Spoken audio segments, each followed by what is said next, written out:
Good afternoon. I am Perraudin. I am one of the founders of a company that's called Mula Digital.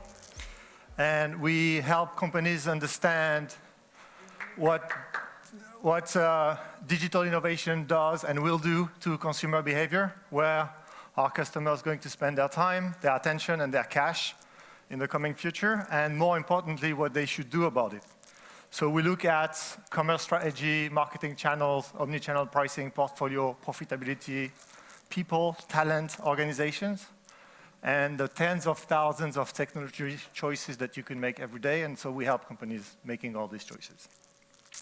And today, we are going to talk about you. We are going to talk about the Metaverse, just a little bit, spoiler. And mostly, we are going to talk about everything that stands in between all of us right now and the Metaverse. We're going to go on the next 10 years of commerce innovation in 15 minutes. A lot of very intricate topics, very complex. I'm going to talk fast, and I'm going to hover over some fundamental things. Forgive me for that. I'm around if you have questions. We're going to talk about predictions in 10 years. Some of it will be wrong, but directionally, we should be fine. And I said we're going to talk about you, but we're not actually going to talk about any of us. We are going to talk about the customers. Where are people going to spend their attention, where they spend their attention, they spend their cash, and where is this going to happen in the future? So let's go. Let's talk about the Metaverse. You've heard that word a few times in the last month, I guess, and everyone, I can't count how many people have asked me what it is. The truth is we don't know. There is not a single industry standard definition of the Metaverse. So I use this one because I spent 4 years at Facebook working on that version of the Metaverse, but everybody is trying to put their product behind the Metaverse work in order to benefit from the buzz right now, so it's a bit fuzzy. But what the Metaverse is meant to be, I believe, is a way for us to interact with each other in a virtual world that feels real. It doesn't have to be a realistic, it can be a fantasy world, but it feels real that we are together. And the way we interact with the machines and computers feels more natural, and we feel like we're together, though physically we're in a different place. That's the Facebook definition. Here's a very important quote from Mark Zuckerberg. There's a long road ahead.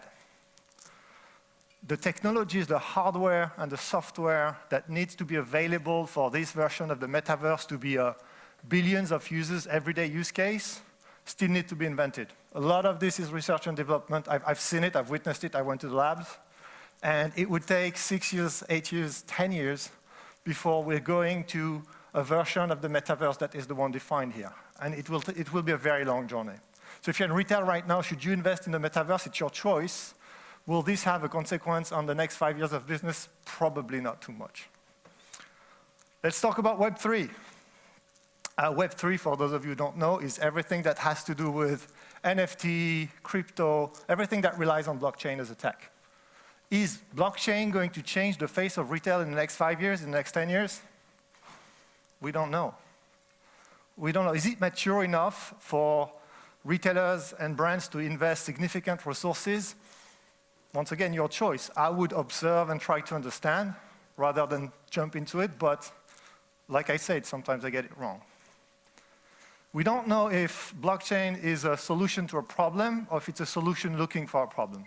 We don't know. I'm not saying it's not, but it might be. It's very hard to tell right now. Let's talk about e-commerce. E-commerce sounds like old news, but it's still being adopted. It has not reached maturity yet. And there are many things changing as we speak and in the next 2 to 5 years in e-commerce, especially around tools, processes, and capabilities. A lot of the retailers and brands I know and I work with, and I've been also on the other side of the fence being one of them, are working on obsolete systems or soon to be obsolete, sometimes Frankenstein of a system that has piled up for 10 years trying to adapt to e-commerce and plug this system into that system and that system, and they're very hard to maintain. And what's happening right now, which is a key trend, we're moving to software as a service, so e-commerce as a service, and a thing called API. It's a data pipeline. Basically, it means that there will be a lot of data exchange to pipeline across organizations, and that's where everyone's going. And you need to think about, do I want to maintain my current e-commerce with the cost and knowledge that it represents, or do I want to rent it from some other company that will do it much better, will always be up to date, but The financial model is different. They'll take a fee from your business. Is that right? You will lose expertise for better expertise. You need to think about this, but in order to stay relevant in e-commerce in the coming future, either you need to get your e-commerce solution to the right place or you need to rent it from somebody because it's going to iterate very fast. Privacy. Somebody from Shopify talked about this morning. If you have an iPhone, you've had that prompt on your phone over the last year. I know it's complex and it's hard to understand. This is the single biggest change in the digital economy since it started. That's the most disruptive thing that has happened. Let me give you a little bit of context. The entire digital economy, all the big digital platforms you know, are funded by targeted advertising, using customer data to make advertising relevant and return on advertising spend very high. Apple, last year, has decided to deprive the main platform from a lot of its users' data. The iPhone install base is the install base with the highest spending power in the world. It's the most valuable install base in the world. When your ads get less well-performing on the most rich install base in the world, you have a financial problem, and everybody's working on it. So if you're a brand or in retail right now, when you go back home, have a conversation with your marketing team, with your IT team, and everyone will tell you, oh, we're having a conversation with this, Google, whatever, on data exchange. They want to use our first-party data so that our advertising can remain very well targeted. Ask yourself this question. When the most powerful company in the world knock at your door, ask you nicely to do something for your own good, how much leverage do you have in this conversation? Quite some leverage. Your data is needed to make the advertising targeted. That train is not coming anytime soon. You should probably take advantage of it. AR version 1.0. Augmented reality is a thing in the world today. There are billions of augmented reality experiences being triggered every single day. It lives in our phone, and most customers expect it. When you survey customers, more than 50% of users say they would like to have a try before you buy, risk-free experience through AR. And if you're in the beauty sector, if you're in the fashion sector, you know this because you probably are thinking about having an AR strategy or have an AR strategy. Ask the L'Oreal guys why they have a TikTok AR strategy. Because some incumbent social-first company went and snatched so many customers away from them that they realized they had no choice and they had to jump in. That's going to happen to every vertical.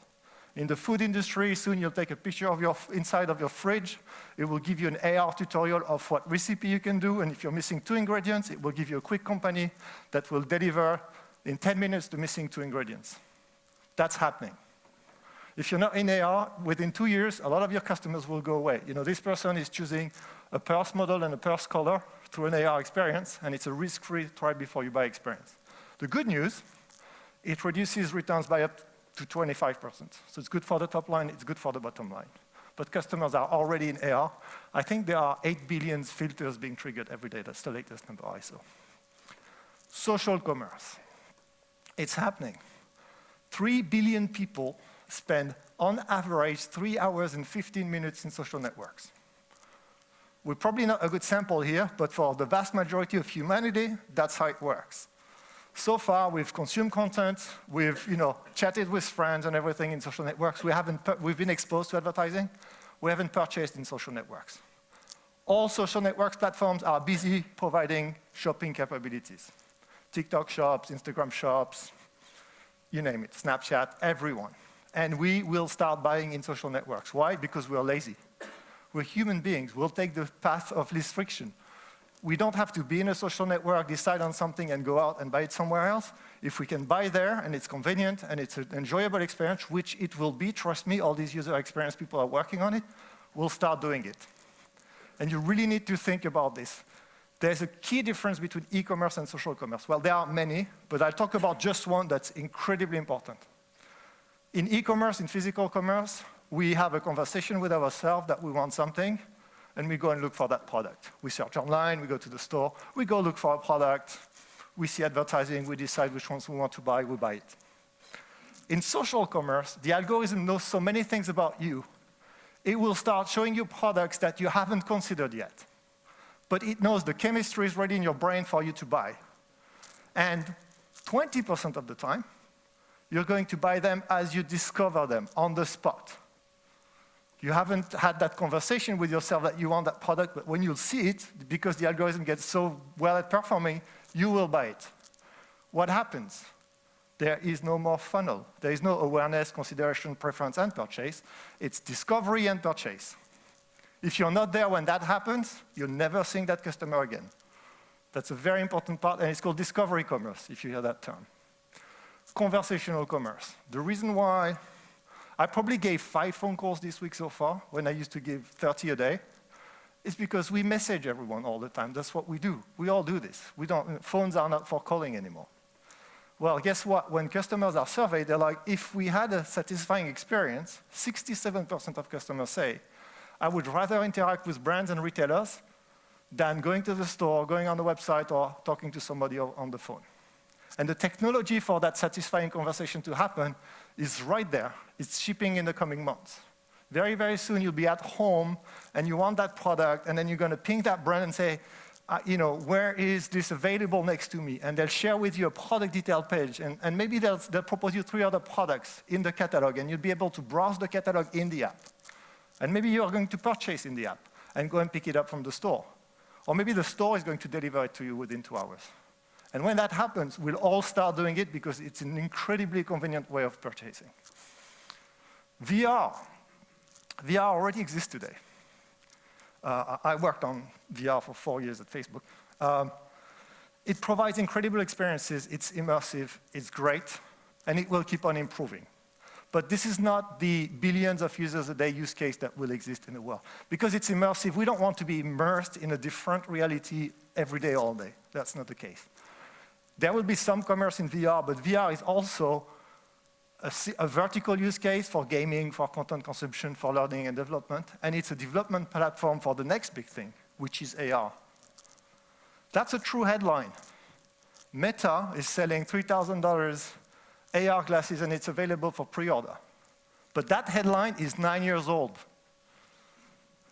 It's 9 years old, and it will take another 9 years, maybe, 7 or 10, before we replace these things with AR glasses that have 24 hours autonomy, 24 hours connectivity, light enough, that will replace all the use case of the phone, plus add some other use cases to it. It will happen, but it will take 10 years, and that's when the version of the Metaverse I talked about earlier will come to fruition as a billions of users per day use case. That's the time we have. The good news is that everything you will learn during modern e-commerce, social commerce, conversational commerce, AR version 1.0 are stepping stones to getting to that tech. If you grow these muscles, you'll be very comfortable in there because it's a journey, and this technology, commerce in AR will be discovery commerce. It will be algorithm-based, and the product will meet you 50% of the time, and 50% of the time you'll meet the products. But if you know how to do this in social, you will know how to do this in AR. That's what the next 10 years can look like. This is the share of retail business, and this is time, 10 years. Physical commerce, e-commerce, social commerce, messaging, AR, VR commerce. They will coexist. They won't replace each other. E-commerce has not replaced physical commerce. As consumers, incredibly good news. We get so many choices depending on the mood, what we're buying, what segment we're part of, where we are. We'll buy in a social network or in a store. We'll have all these options. It will be a lot more agreeable to do. For companies, the hard thing is to understand, how do I stay relevant in all of these channels in an affordable way? The tip is you need to work on your culture. You need to work on your organizations and talent. You need to work on your product and pricing portfolio because your products will be dispatched with different prices. And you need to work on the tech. There's no rockets. It's not really hard. It's complex, but it's not really hard. I tell you one thing. So far, the single biggest point of failure of getting there I've seen is culture. Everything else is easy. As soon as you embrace, you can go, but resistance to change is the single biggest point of failure to this transformation. It's going to be a value chain game, as usual. The value chain doesn't change. You will acquire, convert, transact, ship, and support your customers. And in this value chain, as you already know, the companies that acquire and transact retain more value, more margin, than the ones that just manage the transactions, just the shipment, or just the support. Now, think about this. If you're not in, say, social commerce, Some other company will use the algorithm to get products to find customers. Once they have this customer, they won't have the product. They'll turn around and they'll auction this customer to 3 different retailers to the lowest bidder. So the question you need to think is, do I want to play in all of these channels? If I don't, what's my space in the value chain and how do I optimize my balance sheet and P&L for it?